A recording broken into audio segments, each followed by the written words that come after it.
quels sont aujourd'hui au Sénégal ceux-là qui sont considérés comme des modèles? Est-ce que c'est le paysan qui gagne sa vie honnêtement à la sueur de son front? Est-ce que c'est l'éleveur? Est-ce que c'est l'enseignant qui fait convenablement son travail? Est-ce que c'est le soignant qui fait convenablement son travail? Est-ce que c'est l'homme de culture qui fait convenablement son travail? Ou alors, est-ce que c'est ceux-là qui incarnent des contre-valeurs que nous avons tendance à ériger en modèle? Il y a là un problème et la société devrait se revoir. Donc, éloignement par rapport au modèle. Quatrième éloignement, c'est éloignement par rapport aux ressources.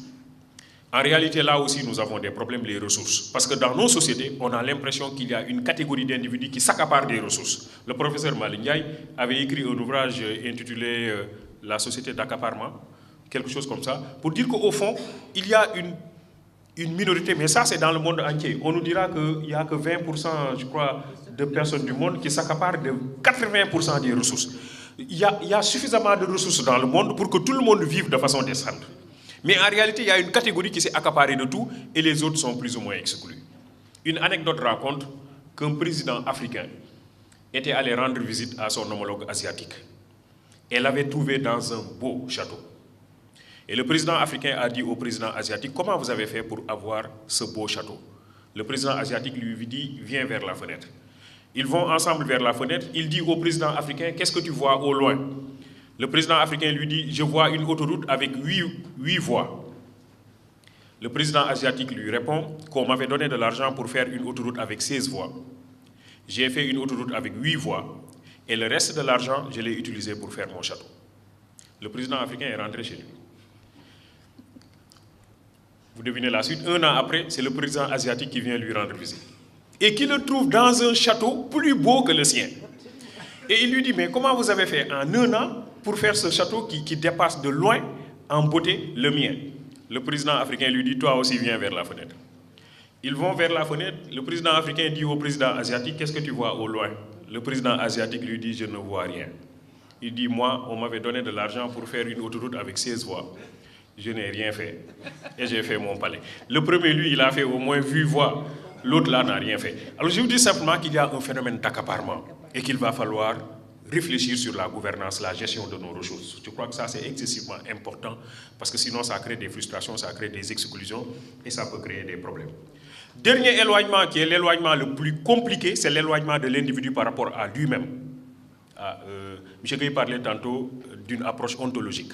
L'éloignement de l'individu par rapport à lui-même. C'est quand, par exemple, quelqu'un fait du bien parce que simplement les autres le regardent, mais il n'y croit pas. En ce moment-là, l'individu n'est plus lui-même, mais il pense plus aux autres qu'à lui-même. Il devrait s'interdire certaines choses. Les Wolofs font la différence entre rousse et djomb. Rousse parce que les autres vous regardent. Vous vous gardez de faire du mal. Mais dès que les autres cessent de vous regarder, vous allez faire le mal. Djomb, c'est qu'on vous regarde ou non, vous allez toujours faire le bien et vous allez toujours vous garder de faire du mal parce que vous avez intériorisé des valeurs supérieures et des modèles forts qui impriment, qui donnent une orientation à votre action. Finalement, nous nous éloignons de nous-mêmes. Je disais tout à l'heure que regardez bien le Sénégalais. À la mosquée, il est gentil. Il est prêt à vous donner sa natte et prier lui-même à même le sol. Ce n'est pas un problème pour lui. À Touba, il est gentil. À Tivaouane, il est gentil. Certainement à Popenguine aussi, il est gentil. Mais dès qu'il sort de ces cadres-là, mais il change complètement de nature. Il dit du mal des autres. Il vole les couvercles des égouts. Bref, il y a un problème qui se pose. C'est certainement ce que Petit Gueye appelle les paradoxes. On ne comprend pas, finalement. Alors je crois que la solution, c'est de sortir de cet éloignement pour entrer dans le rapprochement. Nous devons nous rapprocher de la famille. Je vais terminer avec ça. Nous rapprocher de la famille doit continuer à jouer son rôle. Aujourd'hui, on parle de beaucoup de cas d'agression, de viol, de meurtre, etc. Je crois que la raison profonde, c'est que les familles se sont disloquées. Je crois que c'est important que l'on retourne au niveau des familles. On l'a vu tout à l'heure. La famille là, elle existe dans le film, mais elle n'existe pas. La famille n'existe que de façon physique, mais elle n'existe pas de façon morale, elle n'existe pas de façon spirituelle. Voilà une famille segmentée, voilà une famille où chacun reste plus ou moins recroquevillé sur lui-même. Nous devons retrouver des valeurs qui sont des valeurs positives et compétitives. Aujourd'hui, l'Occident lui-même est en perte de valeur. Ils l'ont dit, c'est Paul Valéry qui affirme que nous autres civilisations, nous savons maintenant que nous sommes mortels. Nous sommes complètement perturbés. La civilisation occidentale a perdu ses repères. L'Europe du XVIIIe siècle, qui se voulait Europe des Lumières avec des valeurs humanistes, cette Europe-là est en train complètement de se déliter avec aujourd'hui la poussée de toutes les formes de nationalisme, de racisme, d'exclusion, etc. Et les Européens eux-mêmes ont considéré qu'ils sont dans un gouffre aujourd'hui en termes de valeurs. Je suis en train de travailler actuellement avec l'Université de Séville sur la notion de décroissance. Parce qu'on s'est rendu compte qu'on ne maîtrise plus la croissance. Où est-ce qu'elle nous mène?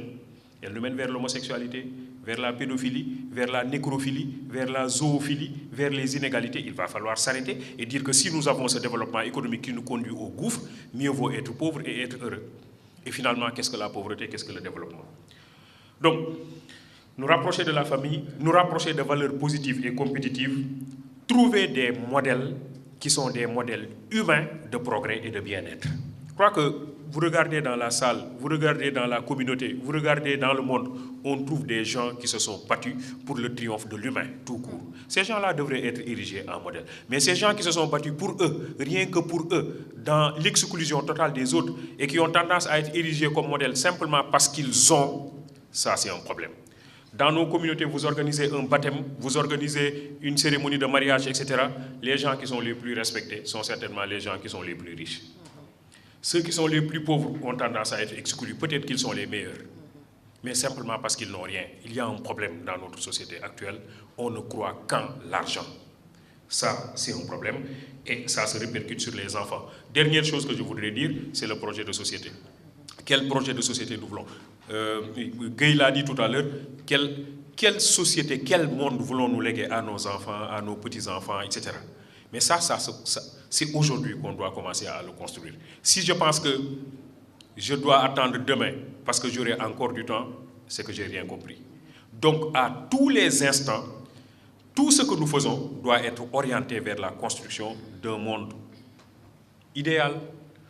Il faut le dire comme tel, idéal, tendre vers cet idéal en sachant que l'idéal n'est jamais acquis, mais on s'en approche de jour en jour.